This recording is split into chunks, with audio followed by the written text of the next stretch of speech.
نیرہ نور پاکستان کی وہ آواز تھی جس کے ساتھ سننے والوں کے دل دھڑکتے تھے۔ 70 کی دہائی سے لے کر 2012 تک گلوکاری کرنے والی نیرہ نور کی شہرت خوشبو کی طرح اس خطے میں پھیلی، جس کے باعث سرحد پار بھی ان کے مداح بنے اور ان کی آواز کو پذیرائی ملی۔ نیرہ نور کو جو عزت اور شہرت ملی وہ احاطہ تحریر میں لانے کی ضرورت نہیں، تاہم انہوں نے اپنے فنی کریئر میں کتنی دولت کمائی، وفات کے بعد کتنی مالیت کے اثاثے چھوڑے، بچوں اور شوہر کے حصے میں کیا کچھ آیا، یہ سب کچھ ہم بتائیں گے آج کی اس ویڈیو میں۔ موسم تو دیوانہ ہے، ارے بڑا ہی مستانہ ہے، کیسے بتائیں ایسی فضائیں، ساتھی تو بیگانہ ہے۔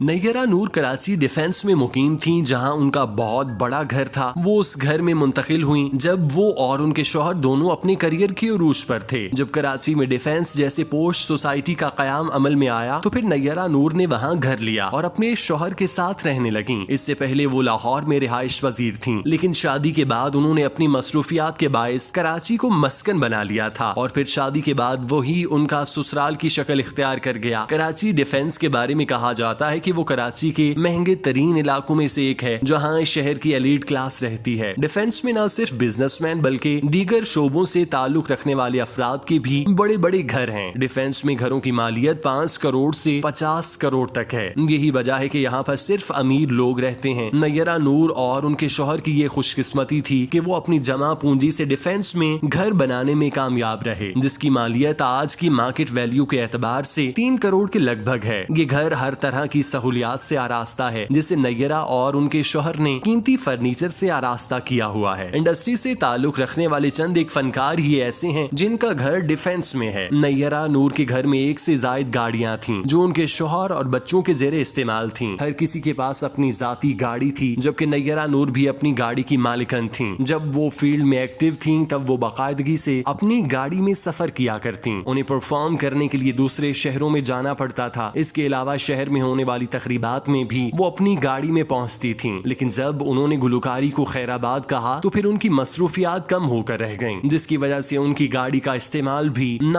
ہونے کے برابر ہو گیا۔ نیرہ نور اپنی زندگی میں انتہائی سادگی پسند تھیں۔ انہوں نے کبھی برانڈڈ کپڑے نہیں پہنے اور نہ ہی لاکھوں روپے کے میک اپ کا استعمال کیا۔ ان کے بارے میں کہا جاتا ہے کہ وہ ایک چادر اوڑھ کر گانے گاتی تھیں اور ایک جگہ بیٹھی رہتی تھیں۔ چونکہ ان کے پاس سریلی آواز تھی، اسی لیے انہیں کسی اور چیز کی تمنا نہیں تھی۔ حالانکہ وہ انتہائی خوبصورت اور ملنسار طبیعت رکھتی تھیں، ان کے اندر وہ سیلیبریٹی والا غرور کبھی آیا ہی نہیں۔ حالانکہ وہ اپنے کریئر کے بوم پر تھیں، فلمی گیت، ملی ترانے اور غزل گائکی سمیت کوئی ایسا شعبہ نہیں تھا جہاں ان کی حکمرانی نہیں تھی، لیکن اس کے باوجود وہ سادگی اور عاجزی کا پیکر بنی رہیں اور اسی حالت میں ساری زندگی گزار دی۔ انہوں نے کبھی بھی دولت حاصل کرنے کی خواہش نہیں کی اور نہ ہی اس کو حاصل کرنے کے لیے بھاگیں۔ انہوں نے کراچی میں اپنا گھر بنایا اور ساری زندگی اسی گھر میں گزار دی۔ انہوں نے نہ ہی کراچی میں کوئی دوسرا گھر خریدا اور نہ ہی کوئی اور جائیداد اپنے نام کی۔ عام طور پر والدین اپنے بچوں کے محفوظ مستقبل کے لیے جائیدادیں خرید لیتے ہیں، لیکن نیرہ نے ایسا کچھ نہیں کیا۔ انہوں نے ایسا کرنے کی بجائے اپنے بچوں کی تربیت ایسی کی کہ وہ اپنے پاؤں پر خود کھڑے ہو گئے، اور انہوں نے اپنی زندگی میں وہ سب کچھ حاصل کر لیا جس کی خواہش نیرہ نور کے دل میں تھی۔ نیرہ نے 2012 تک گلوکاری کی۔ اس دوران انہیں اپنی گائیکی سے جو معاوضہ ملا انہوں نے قبول کیا۔ ان کے بارے میں کہا جاتا ہے کہ وہ پیسوں کے حوالے سے کوئی بات نہیں کرتی تھیں، انہیں جتنا معاوضہ دیا جاتا وہ لے لیتی۔ گزرتے وقت کے ساتھ ساتھ جب ان کی ڈیمانڈ میں اضافہ ہوا اور وہ حکومتی فنکشنز کی بھی زینت بننے لگیں تو پھر ان کا معاوضہ ان کے وقار کے مطابق بڑھتا چلا گیا۔ لیکن گلوکاری چھوڑنے کے بعد گھر کا خرچ چلانے کی ذمہ داری ان کے شوہر کے کندھوں پر آ گئی۔ اس کے ساتھ ساتھ ان کے دونوں بیٹے جو گلوکاری کی دنیا میں اپنا نام بنا رہے تھے، انہوں نے بھی گھر سنبھالنے کے لیے اپنے والد کا ہاتھ بٹانا شروع کیا، اور یوں نیرہ نور کو بڑھاپے میں در بدر کی ٹھوکریں کھانا نہیں پڑی۔ انہوں نے اپنے کریئر کے عروج پر ہی اپنے بچوں کے مستقبل کو یقینی بنانے کے لیے اپنا گھر بنا لیا، اور پھر انہیں اچھی تعلیم اور معیاری تربیت دے کر معاشرے کا کارآمد شہری بنایا، جس کی وجہ سے وہ آج اپنے والدہ کا نام روشن کر رہے ہیں۔ نیرہ نور نے اپنی زندگی کے آخری سال ایک مسافر کی طرح گزارے۔ انہوں نے خود کو ہر طرح کی مادی اشیاء اور ان کی خواہشات سے خالی کر دیا۔ وہ روحانیت کے ایسے